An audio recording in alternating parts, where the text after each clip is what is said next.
And so I don't know if you're seeing what's happening with this Green Bay Packers situation. And it's really turning out better than we could ever anticipate because the Packers, I hate to say this, the Packers have actually played this pretty well. Like they've got their quarterback in-house. When they start their preseason work after the draft and everything like that, like Jordan Love's there.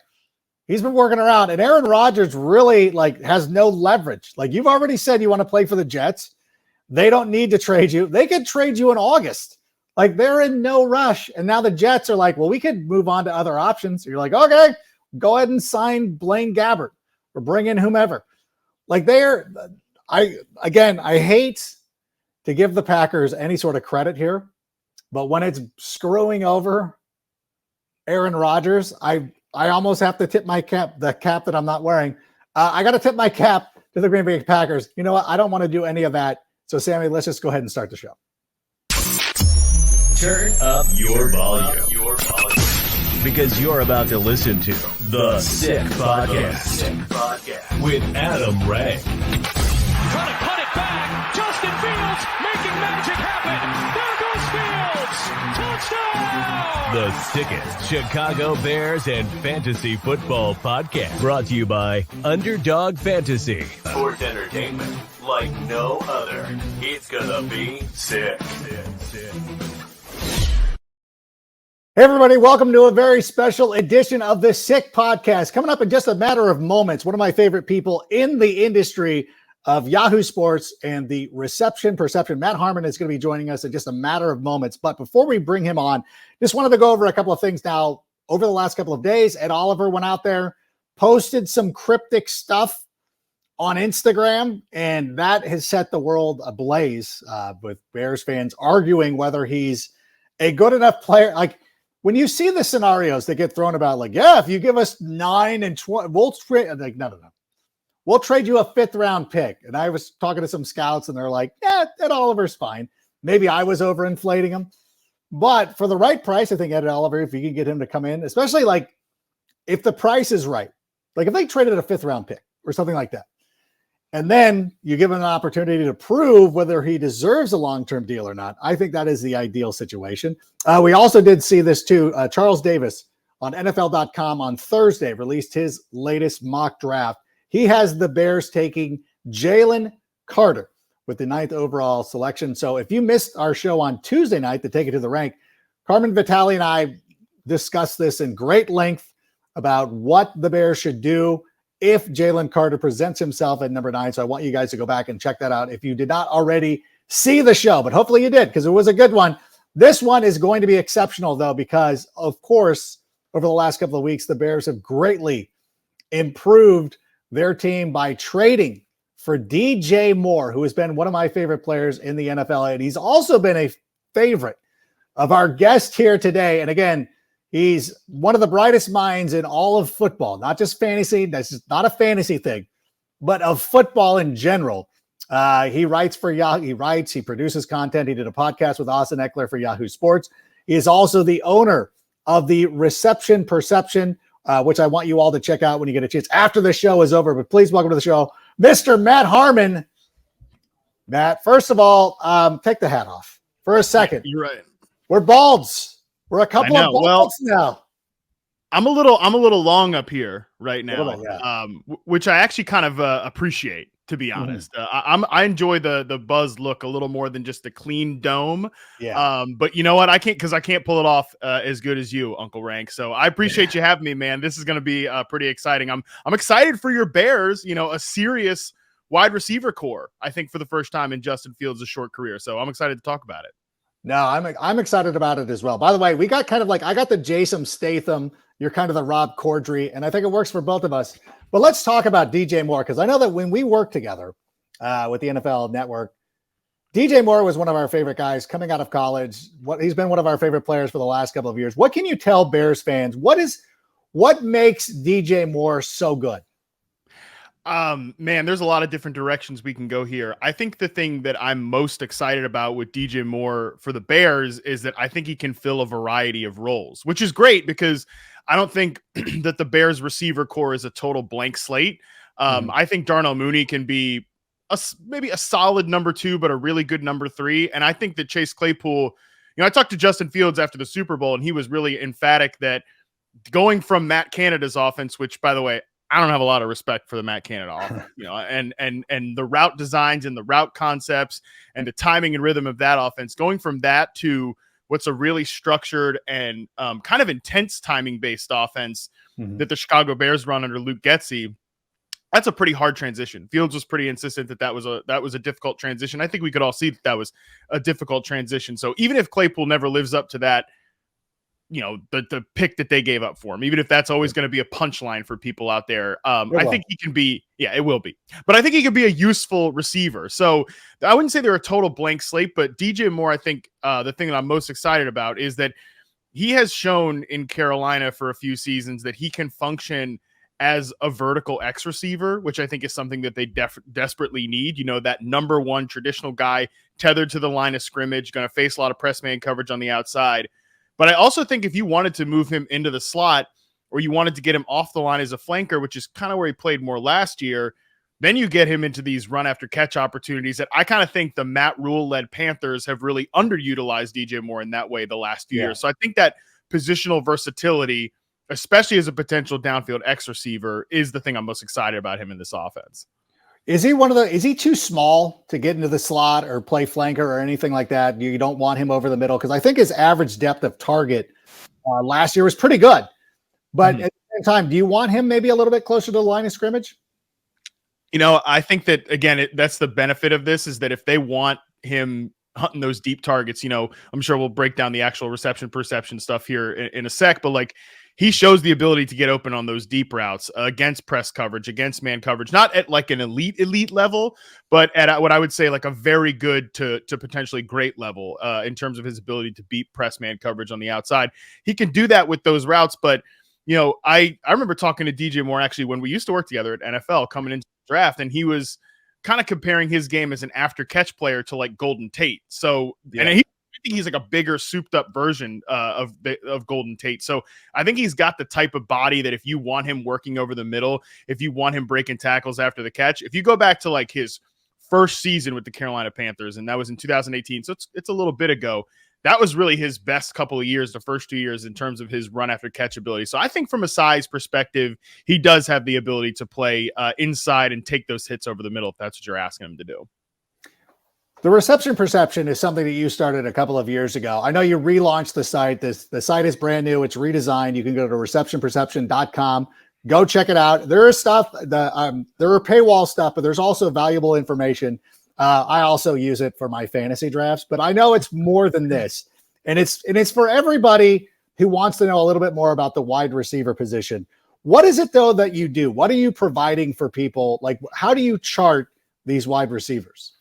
Yeah, actually, you mentioned the free content. The thing that's free on the site right now, and this is great for our conversation, is the DJ Moore profile. So I think your listeners and your viewers will be very interested in that. I encourage everybody to sign up for a subscription, of course. But and I think once you see the DJ Moore profile, you'll be pretty intrigued, because the idea of reception perception is essentially, and this is something I started doing really in like 2013, 2014. 2014 is the first season that I have full league-wide data for, and it goes all the way up to, obviously, we're in the middle of, when I say we, I mean me, are in the middle of charting the 2022 season. So reception perception is trying to isolate wide receiver play from all the surrounding variables. You guys know this that are watching, this rank, and like, especially if you play fantasy, you definitely know this, that wide receiver production is so inherent on outside variables. We know quarterback play is the biggest one. Like, guys can be getting open and separating at all three levels, but if they don't have a quarterback who can hit them accurately and on time and within the progression of the route design, they're not going to put up numbers. So a wide receiver can do his job on, 60, 70% of the plays, but he might only get, like, you're lucky to get 8 to 10 targets a game. So I really wanted to try to give credit and quantify what was going on all those other plays. So what I do is, over an 8-game sample for NFL players and college prospects, we'll be hitting the site soon as well, I chart every single route that they run, what position they line up between that X flanker slot, because I think that is really crucial to trying to evaluate receivers, and everything else trickles down after that. And essentially, I'm going to show you how often they get open against man coverage, zone coverage, press coverage, how often they get open on each route type. Really trying to give you a data point for everything that wide receivers do on passing plays. And really, obviously, it's, trying to tell you like who's good and what they're good at. But really, for me, it's also trying to put wide receivers into buckets, because like we just talked about 3 guys with the Bears, great example, Mooney, Moore, and obviously Chase Claypool. Those guys all win in very different ways. So RP is really trying to parse that out. Most importantly, it's trying to separate the wide receiver from outside variables to really give them credit for the one thing they can control. How often do they run good routes, and how often do they get open? And how does DJ Moore rank against some of the better receivers in the league? Yeah, I think that DJ Moore, he's such a favorite of the fantasy community, right? That I think that sometimes like there can be a bit of myth making with that. Like the first thing you'll see is, Bears fans remember Allen Robinson, like the same thing, the look at all these quarterbacks that he's played with, and like the whole thing.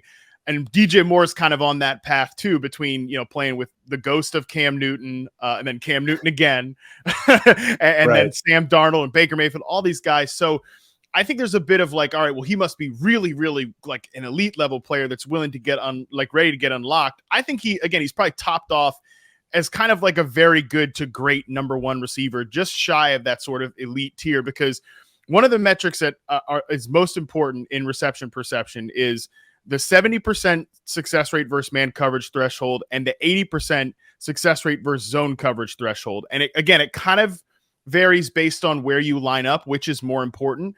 For a guy like DJ Moore, who clears 70% success rate versus man, 71.2% last year, he's done that for 3 straight years now, and a guy who's consistently moved over that 80% success rate versus zone mark, 81.7% from last year, that shows he has a full skill set. And I would say he's probably around like the 70th to 77th percentile in the league, which is really, again, not in the elite territory, but in the very good to great territory in terms of like outside receivers.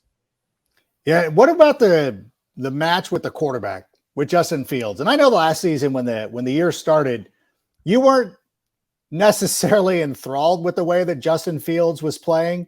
I know, and it's fair. There's fair criticisms about it. Do you think this is a good quarterback matchup for DJ Moore? I do, because I think the one thing that you've got to give Fields a ton of credit for is that he is a big game hunter. Like I said earlier, like he will read those deep routes. And I think that's the thing that DJ Moore, again, the after the catch stuff I think has been lacking. That has been needed to be unlocked by the last Panthers coaching staff. A lot of problems with the last Panthers coaching staff, of course. But that was one of my constant complaints with the offensive design, that they didn't get him into space enough. But the one thing that I think they did do well was they had him run a ton of 9 routes. Like if you look at his route percentage chart, DJ Moore, you go to the site again, it's free, 21.8% 9 route rate. That's a really high rate. That's above the NFL average. His dig route rate, 20.1%. Again, that's above the NFL average. Like those intermediate and deep patterns, I think are the favorite sort of match between Fields and DJ Moore. Like he hasn't had a guy that can really consistently win on the outside and win in that vertical way, even really in the intermediate routes. I mean, because that's not Chase Claypool's specialty, even though he's a bigger guy. And in addition to that, I think my number one critique of Chase Claypool is he's never been a good contested catch player. DJ Moore actually, I think it's from the 2019 season, still owns the second highest contested catch rate I've charted since 2014. And we're talking like hundreds and hundreds and hundreds of receivers sampled in that span. So I think his ability to win in tight coverage and win down the field will not only unlock something in Justin Fields, but I think also unlock something in DJ Moore that we haven't necessarily seen yet in his Carolina Panthers career. Yeah, that's one of the things. And again, going back to, early last season, the Bears offense did not look good. Then they go out on Monday night against the New England Patriots. What do you think is the biggest difference with Justin Fields over the early part of last season? Because it wasn't great. And outside of Bears homers, there are a lot of people who were not keen on what Justin was putting down, but obviously became one of the most explosive players in the league. What do you think was the biggest change there? I almost kind of think it's confidence, because again, talking to him at the Super Bowl, talked about, to me, I thought that there was a distinct difference between the offense that they were playing from that Thursday night game against Washington, which by the way, remember Darnell Mooney losing the contested catch. That was That's probably DJ Moore now on the other end. We'll probably now go to DJ Moore in a situation like that. And also Mooney, like the thing I like Darnell Mooney as a player, but sometimes it's like get the route to the right depth. Like you should not be outside the end. You should not be at the goal line. You should be in the end zone there. That's where the route depth is going to call to be. That's something that I think DJ Moore has gotten really, really good about, that route depth over the course of his career. So but again, my point is from that game prior to that, it felt like a very different offense, one that wasn't necessarily catering to Justin, wasn't like getting the best out of him. From then on, though, that felt like to me a natural, like everything after that felt like they were really getting him more involved as a rusher, letting him make big plays. And that I think just breeds confidence in not just what you're doing, but also what you're seeing and feeling and operating in the offense. And he kind of confirmed that was a sort of a come to Jesus type of moment between him and Luke Getsy to sort of blend their two styles together, as opposed to like, all right, we've got a round hole, let's try to fit this square peg into it. So I think that confidence is probably, because when you're a big game hunter, Rank, like, and you play the style of quarterback that way, if you're not confident in what you're seeing, you're not confident in yourself, you're going to end up taking a lot of sacks. You're going to end up not being confident in what you see. So I think that was probably the biggest thing between those two kind of chapters in Justin Fields' season. And is DJ Moore going to continue that and make it even better?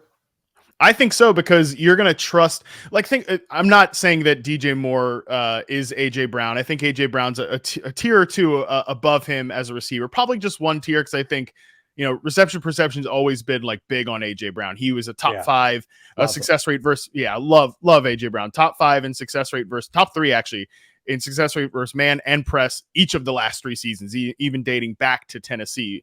But AJ Brown, similar to what I just said about DJ Moore, there was definitely an aspect of AJ Brown's game as a vertical player, as a downfield guy, that I thought needed to be unlocked, but wasn't going to be unlocked in Tennessee because of the way they designed offense and the way that Ryan Tannehill likes to play. But the biggest difference that we saw, not just in that getting unlocked by Jalen Hurts, but it was also like Jalen Hurts knows I've got a guy who's going to beat man coverage. So in key situations, like I think his target per route run rate on third down or against man coverage, AJ Brown last year was like absurdly high. And I bet DJ Moore is going to have that same effect, because Justin now knows, like, all right, especially if DJ Moore is the backside X receiver, I can read it out on the front. Fields and these type of quarterbacks always get critiqued for not reading the field or not seeing the field or not reading the defense. But like I can now read out my slot and flanker options as the 1 or 2 read. And even if Moore is not the number 1 read on the play, I have confidence that if I get to that backside read, if this is not coming open fast enough on third down, I've got a guy that's going to be open on that backside dig route, and I can rifle it to him. And that's a third down conversion. That's a big completion. That's a big play. And it just breeds all that confidence continually over the course of the game. And you mentioned AJ Brown. When you think about the NFL over the last couple of years, and you think of some of these young quarterbacks, the Bills went out and got Stephon Diggs for Josh Allen. Last year, the Miami Dolphins got Tyreek Hill for Tua Tagovailoa. They also brought AJ Brown, goes to the Philadelphia Eagles. A lot of the haters will stop us Bears fans, be like, well, DJ Moore's not on those players' level. But what I'm it sounds though that even though he might not be, the impact is going to be very similar. Yeah, if not to, and by the way, like we're talking about AJ Brown being traded to Philadelphia and Stephon Diggs being traded to Minnesota, or being traded from Minnesota to Buffalo. And I think those are the best comparables, because they were guys that needed to be unlocked a little bit, needed to be taken up a level, and the general public didn't consider to be elite receivers. And I'm not trying to victory lap here, but Diggs is another dude that was like super, this from back in the day, was a reception perception superstar in Minnesota. Those were guys like not at the Tyreek Hill or Devontae Adams level. But when they got traded, they could be unlocked further. And I think we saw that last year. So, but we're talking about those guys elevated their quarterbacks to being like all pros, MVP candidates.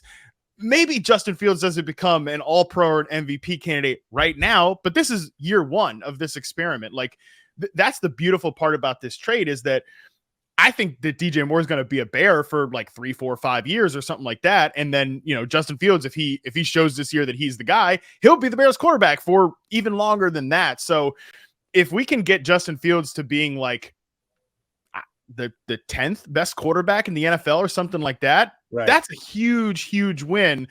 So again, even if it's a slighter like Diet Coke, Bud Light version of those two elevations, we're doing something pretty good here with the Bears offense. No, and it's making everybody better because you can slot the receivers, and you mentioned this previously, slot them into their correct slot, like where you should be. Darnell Mooney probably shouldn't have been the number one wide receiver. It's like when Kofi Kingston was the WWE champion. We love Kofi Kingston. Kofi's amazing. But it's like when Brock Lesnar walks out, you're like, there's a difference between these guys. Yeah. And I think the same thing happens to wide receivers. You're like, you can still be very good, but you got to kind of play within yourself, so to speak. You talked about the offense, though. Chase Claypool coming in from the Matt Canada offense, and it took a little bit of time. DJ Moore's coming in from an offense, whatever the hell they were doing down there in Carolina. Is it going to be a difficult transition for him to pick up the Luke Getsy offense?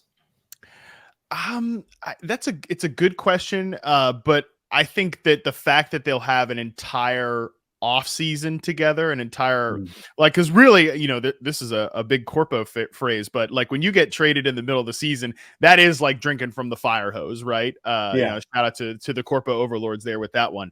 But like going from, and I could not be more like there, obviously I chart so many routes during the course of the season and the off season. There's no, I think, worse designed offense in the NFL than the Matt Canada offense. Like you're just, especially for a league right now that is so zone coverage heavy. Yeah. They're running so many of those like hitch routes, and you're just kind of drawing dead against like cover two or any sort of zone heavy early down front with that offense. And, Claypool, I don't think ever became a very refined player within the design of that offense, especially in the role that they had him in. And I think he really struggled because if you go back, go back into his reception perception profile from his rookie year, it was really promising, but he didn't grow and didn't build on that. I think because that offense doesn't necessarily expand a player's portfolio beyond what they can already do. And certain guys like Deontay Johnson, I think is a really good fundamental route runner, but Claypool is just an extreme example coming from that offense because he's just not the same tight fundamental player that a guy like DJ Moore is. So even if I don't think that the Matt Rule, Panthers necessarily did things to the best of these players' abilities, like I don't think they unlocked DJ Moore's skill set as an in-breaking route runner and getting him in space or lining him up enough in the slot or lining him enough up at flanker to get him free releases, stuff like that. I still think like Ben McAdoo was the offensive coordinator last year. And for whatever you think about Ben McAdoo, he does come off like the same sort of, maybe not the exact same tree, but he's like a professional NFL offensive coordinator that's going to have like these route designs a little tighter for a guy like DJ Moore than what we saw with Chase Claypool coming in the middle of the season last year. I don't think it will be that drastic of an adjustment. Yeah, I like the idea too. And I guess that's the best point is that he's got the entire offseason to go in here and work. And these guys having to get adjusted on the fly and try to build some chemistry with a player. What is the best way to utilize Chase Claypool? Like what do you anticipate Luke Getsy when he sees what he's got? Because again, I've been I love Chase Claypool coming into the league. I liked him. I actually wanted the Bears to draft him, and then they picked Cole Kmet. But I thought that he could be a guy that could be very valuable in the NFL. Then he had 9 touchdowns. Was it 9 touchdowns his rookie season? Mm-hmm. What's the best way for the Bears to employ him? Going back to that rookie season, and I think this is the best way to do it, is you look back at his reception perception data from that year. And again, like 71.3% success rate versus man, 80.2% success rate versus zone. Like those are pretty good indicators. But then you look at his 2021 profile. I mean, he just completely fell off the cliff because I think the Steelers wanted him to take the next step as a big outside receiver. And a lot of stuff with wide receiver analysis like grinds my gears to be like a total old man here, but the like size stereotype stuff is really frustrating because like Chase Claypool, he's a big guy, but he doesn't play like a big receiver. So what you want to do is you want to get him on routes into the flat. You want to get him on crossing routes. You want to get him on screen routes. You want to get him off the line of scrimmage. That's why I think DJ Moore coming in there. And when I talk about like X receivers, if you're not familiar out there and you're listening, like again, that's the number one guy that's tethered to the line of scrimmage. It doesn't do any of that pre-snap motion, window dressing stuff. They don't move into the slot. They don't play off the line, and they're on the side away from the tight end. So again, they're going to deal with more tougher physical coverage. If you have DJ Moore, who we've seen verifiable evidence can win in that role, now you have Chase Claypool to move into the slot. You have Chase Claypool to be able to get him off the line of scrimmage and in more like layup type routes. That's the thing I think would be best for Claypool. You get him on crossing routes, you get him on slant routes, you get him on some of those layup routes for Justin Fields, and then he can make some big plays. I think as a number 3 receiver doing that, I think he could be a useful player for the Bears or any offense. Yeah, that's what I'm anticipating. I understand that he was traded for the 33rd pick in the draft, but I still think, you know what, if he's out there and he's productive, there's no reason why that trade still doesn't end up being a win for the Bears. So I'm still hopeful with that. Have you been charting any of the college guys coming into the draft, or is that? Yeah, I'm into like the top 4 top. Have 4. you done? Yeah, go for it. You've done Jackson, Smith-Njigba? Oh yeah. What do we think of him? I love that guy. He is such a good player. And I said this on my show recently. Are we really going to do this with Jackson Smith-Njigba? Like the biggest knock for him is, oh, he's a slot receiver. Who cares? Like even if he is, let's pretend that he's definitely going to be just a slot receiver. Who cares? We've just seen damn Cooper Kupp win the Triple Crown 2 years ago. Slot receiver. Super Bowl MVP, Cooper Kupp from a slot. Right. Pretty good player. It's like, oh, can you really take a slot receiver, as the first receiver? Can you really take him in the top 15? I mean, if he's going to go out and win the Triple Crown, sure. And maybe he's not going to, Jackson Smith-Njigba was not going to be that guy. But also, like, we just saw Amon-Ra St. Brown become like one of the stars of the league as a slot receiver. And even I think the worst part about it is, I bet you, like, go out there right now and look at the negatives in Jackson Smith-Njigba's, quote negatives in his like scouting profile. Plays from the slot, doesn't separate outside. I guarantee you, if you go back and look at Justin Jefferson's draft profiles, they'll say the same thing, because he was a guy that was misevaluated as a slot only player. Jackson Smith-Njigba, his reception perception is going to, I think, surprise some people.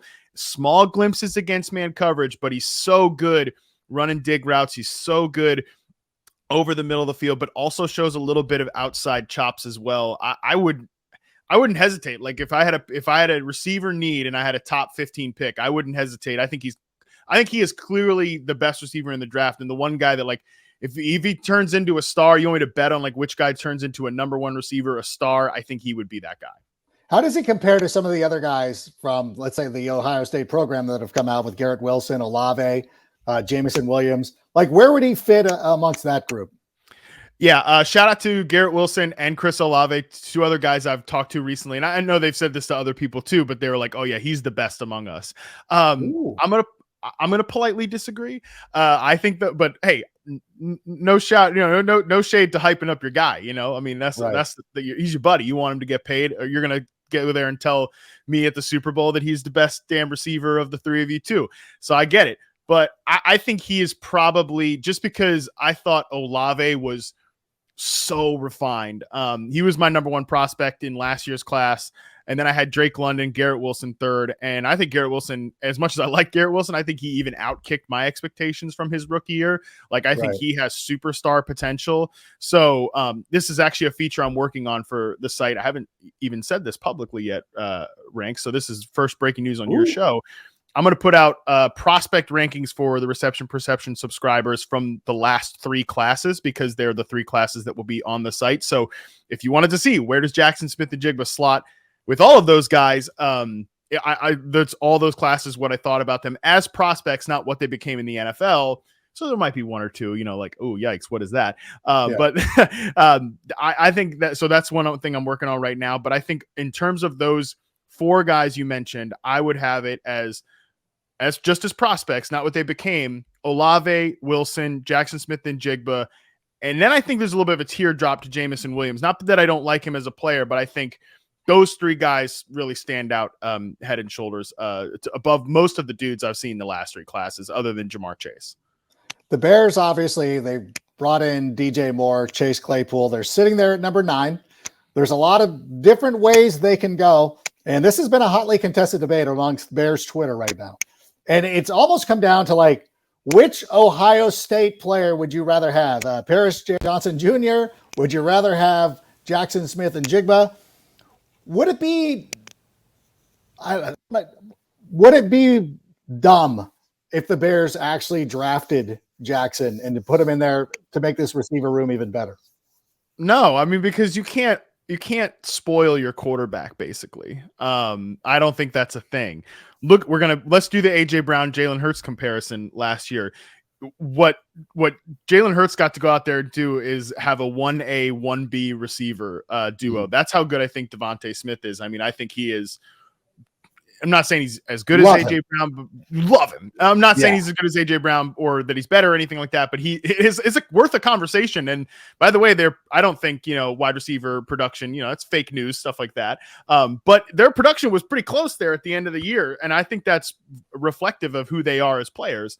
And where they are as talents, because I think it's close. So if you wanted to go out there and say like, hey, Justin, we are going to leave, no doubt. We are going to really make this this offense everything you could possibly want it to be. You take a guy in Jackson Smith-Njigba, who I think could be a number one receiver, but can certainly be a 1B receiver to DJ Moore's 1A.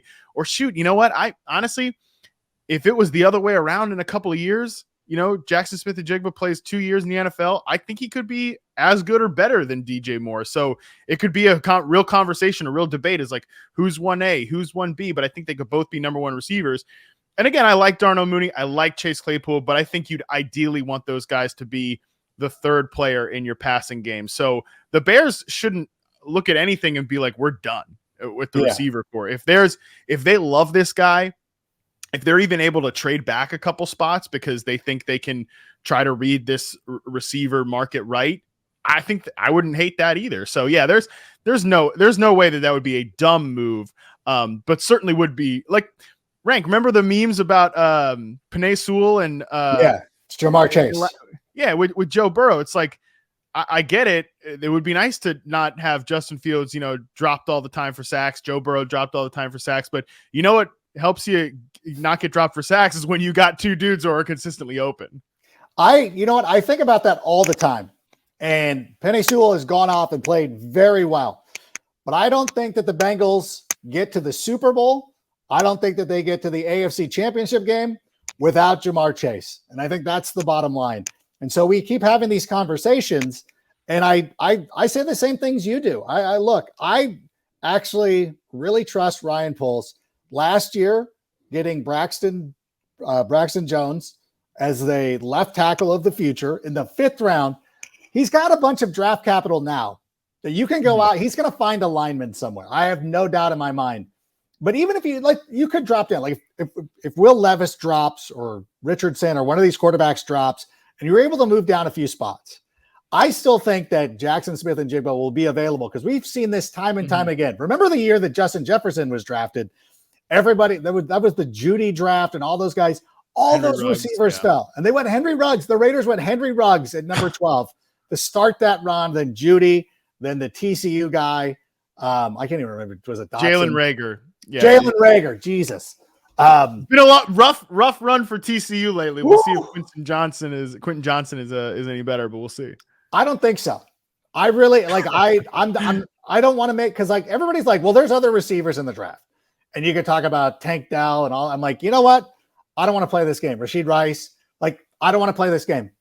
Give me the guy from Ohio State who's proven it on the elite level that he can get it done and run with it. I want to have too many receivers. We'll find linemen somewhere. Yeah.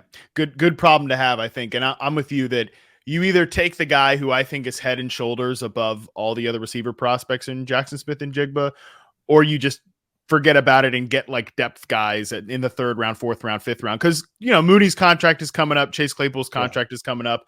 At least the receiver market kind of corrected itself, because I think last year as Bears fans, you're sitting there thinking like, are we going to pay Darnell Mooney like $20 million a year after Christian Kirk got that deal? After the Lazard contract, the Jacoby Myers contract, you're probably not going to be in that spot. But still, you got to think you're going to have to make a decision between those two guys, because you're probably not retaining both. So I would understand if they wanted to go some depth later on, and that's another reason to take Jackson Smith-Njigba early on, because do you want to be breaking in another receiver next year if Justin Fields is taking this leap? Probably not. So I wouldn't mind it at all if they just sat there and were like, we're going to do what the Eagles did. We're going to do what the Bengals did. And we're going to make life as easy as possible for our young quarterback. Because then also if let's say Fields makes this leap in a couple of years, you're going to be giving him a massive contract, but you'll still have a rookie on a cost controlled contract for a couple of years, or at least 1 year. So a lot of potential options for the Bears, but I'm with you that if they bypass Jackson Smith-Njigba, which I think is like a defensible position, I don't think that's like the wrong move. There's really no wrong answer. Then I wouldn't worry about like, oh, let's take a receiver later on, because I think we've got a guy who can be a 2 in Darnell Mooney, like a passable 2, and we'll keep it moving from there. Yeah, and it's one of those things as well where the Bengals were in a spot where they had T. Higgins and Tyler Boyd, and there was somebody else there who was not bad, where you could have, again, defensible to be like, well, let's get the lineman. We've got 2 good receivers, and Tyler Boyd's a good receiver, and T. Higgins, good receiver. Like, both of those guys are good. Like, you can make that case for it. But to me, and I don't care. I honestly don't care if like Darnell Mooney gets moved into the number 3 spot. If Chase Claypool has to fight to be on the field, even though whatever compensation you gave up, it doesn't matter anymore. You gave up what you gave up. If you get an opportunity to go out there and get somebody like Jackson Smith-Njigba, I think that you got to do it. And I know it's fun. It's a fun debate for everybody on Twitter. And everybody's at draft capital. You know, everybody's like, well, our cap. I'm like, we've got plenty of money, got plenty of space. This is a long-term investment as well. And I love the idea that DJ Moore and Jackson Smith-Njigba would be your long-term guys, possibly bringing along Darnell Mooney. If you can bring him in on a pretty good contract, I think that's the way to go. What I will want to say, Adam Thielen goes in now as the number 1 guy for Carolina. We have an interest in Carolina because we want them to lose a bunch of games. They've made a lot of nice moves, but I'm just curious, and this is actually a fantasy question. Is Adam Thielen washed? Is he not good? He's definitely a declining player. I wouldn't say he's totally washed, but he's going to get like the coach on the field stereotype by like in training camp. You can bet that there's going to be some like, oh, Terrace Marshall has really, gone under Adam Thielen's wing. Yeah, he's raising his game because he's been studying with Adam Thielen. I do think that would be a benefit for a young room, because I think the Panthers also, they should probably consider the first year of the Burrow model, which is take a quarterback 1 and then think, because they still have a second-round pick, like earmark at 39 or whatever. Yeah. We're taking a receiver here because we need a young guy to go along with Thielen. And I'm not a DJ Chark guy, but they're still potentially talking to him. I don't think Thielen's washed, but he's definitely a declining player. But I think actually what's interesting about Thielen, like, we remember back in the day, again, when we used to work together, Rank, remember the total freak out in the fantasy community when oh my God, yes. When Stephon Diggs like had that little pop gun slot receiver role with Sam Bradford, and then they moved him to the outside and moved Thielen to the slot, and everybody's like, can Stephon Diggs really win on the outside? It's like, oh my God, bro, watch film once. But Thielen, actually, I think that move was mostly Thielen based because he was so good as a zone coverage beater. He's been over like 82% success rate versus zone for a long time in RP. This last year, a little bit of a dip, but still his profile will hit the site later on this summer. But I think he could actually crush it in that role. That would be an interesting, like a big slot receiver role for him, because we've seen him do that before. No, 100%.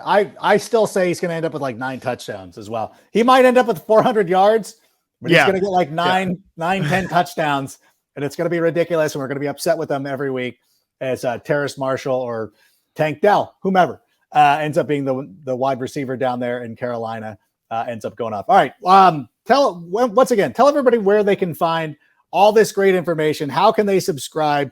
What do we need to do? Yeah, you can follow me on Twitter, I guess, at MattHarmon_BYB. You can also check out Reception Perception at receptionperception.com. Again, this DJ Moore profile is for free for all of your Bears fans out there. I think you'll enjoy it. And then you can subscribe at our subscription page. We have 3 levels of subscription. We have the basic plan, which it's like, hey, you want to just read the profiles and get the fantasy rankings that Rank uses every year. Yeah. You can get those for the basic plan, but there's also a Prime, our most popular, and Sicko, our highest coverage, if you want, depending on how much data you want. So I think there's something for everybody. And I think if you love wide receivers and you want to learn more about the position, I think receptionperception.com, all bias admitted, is the best resource for you. It really is. And I'm actually going to pay for it this year. I know that I always. I'll give it to you. No. I need to start supporting my friends and doing things like that. And also, you've been doing a lot of great work for Yahoo Sports. You're still continuing with them. Everything good, even though you're moving to West Virginia. Moving to the great state of Virginia, not West Virginia. Country roads are taking me home, but not to West Virginia. But yeah, so I'm all good there. You know how it is in the post-COVID world. You can do anything. Everybody gets to work from home now. Not me. I'm sitting here at the NFL Network doing this stuff. They spent a lot of money on this building. We're going to be here. I was going to ask you. That looks like some rando NFL office for sure. I didn't think that was quite your. I don't know your decor taste, but I've seen some of your videos before, and a blank, there's a blank white wall. Yeah, not really the same thing. This is really not what I prefer. This room is actually reserved for Brian Baldinger, but for next week. So I was able to sneak in here right now. I'm like, they can't hang up a photo. Like, you spent all this money on this thing, and now they're not giving away free lunches anymore. Use some of those resources. Just put a photo on the wall. Oh, that was the worst. Like, even the coffee bar, like, got to charge you for it. Like, you know what? But that's a story for another day. Yahoo gives out free food. But in any event, want to thank you. Why are they hiring? Thank you so much for stopping by. I did leave a little bit of meat on the bone, so go back and check out the free profile on receptionperception.com. I didn't want to hit everything here. Matt's got to eat. He's got a wife. He's got a dog or two. He's got to go out there and pay for a cross-country move, pal. Yeah, you know what? Go subscribe. Yeah, go subscribe. I implore everybody to do it. It's a great resource. And this was very illuminating. And I think that a lot of Bears fans have been very excited for what's happening for DJ Moore. This just justifies a lot of that. And I'll be honest, like, you're spot on. Like, I mean, nobody's perfect. You know what I'm saying? But like, your analysis has been great over the years, and it's shown, and it's why you're ascending in this industry, and not just fantasy, but like as a football analyst. So love seeing what you're doing. Great stuff as always. We appreciate you being here. So thank you so much. Appreciate you, Rank. This was awesome. I think we had a great conversation. I always enjoy when I get to chop it up with you and you don't Irish hello. I was wondering if you're going to Irish hello your own. That would have been, you know what? I thought about that. I'm like, it would be great to just not show up. Be like, that son of a gun. And it's just it's me doing pre-recorded questions. Or something like that. That would have been next level, but I didn't want to do that to you. So I always appreciate the time that we can spend together, and hopefully we'll do it again really soon. If the Bears do draft Jackson Smith-Njigba, I will invite you back. Yeah, we'll invite you back anyways, but we'll really dive into it. So, but in any event, have a good one. Thanks for taking some time out of your busy schedule, and we'll see you soon. Appreciate you, man. Thank you. Thank you. There he goes, the great Matt Harmon. And once again, if you could go ahead and subscribe to the Reception Perception, I would consider it a personal favorite. Also, his podcast on Yahoo is really good as well. He did a thing with Austin Eckler last season. I don't know if that's returning or not. I probably should have asked him, but his podcast during the season is exceptional. So I want to thank everybody for joining us here for this very special edition of the Sick Podcast. It's like the regular season. We're doing two of them, but I thought that having a guest like Matt Harmon was worth it. And speaking of which, I just ran into DJ, Daniel Jeremiah here. I asked him, did I text the correct number? I did not. So hopefully we'll be having him on real soon, but continue to tune in to the Sick Podcast.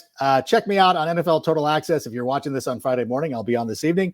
If you're listening to this or watching over the weekend, you missed it. I was awesome. It was a great time. But in any event, thanks so much for being here. And Sammy, go ahead and play us out. And that's a wrap. Hope you don't miss us too much until next time. Follow the Sick Podcast with Adam Rank on YouTube, Instagram, Facebook, Google Play, and Apple Podcasts. Brought to you by Underdog Fantasy.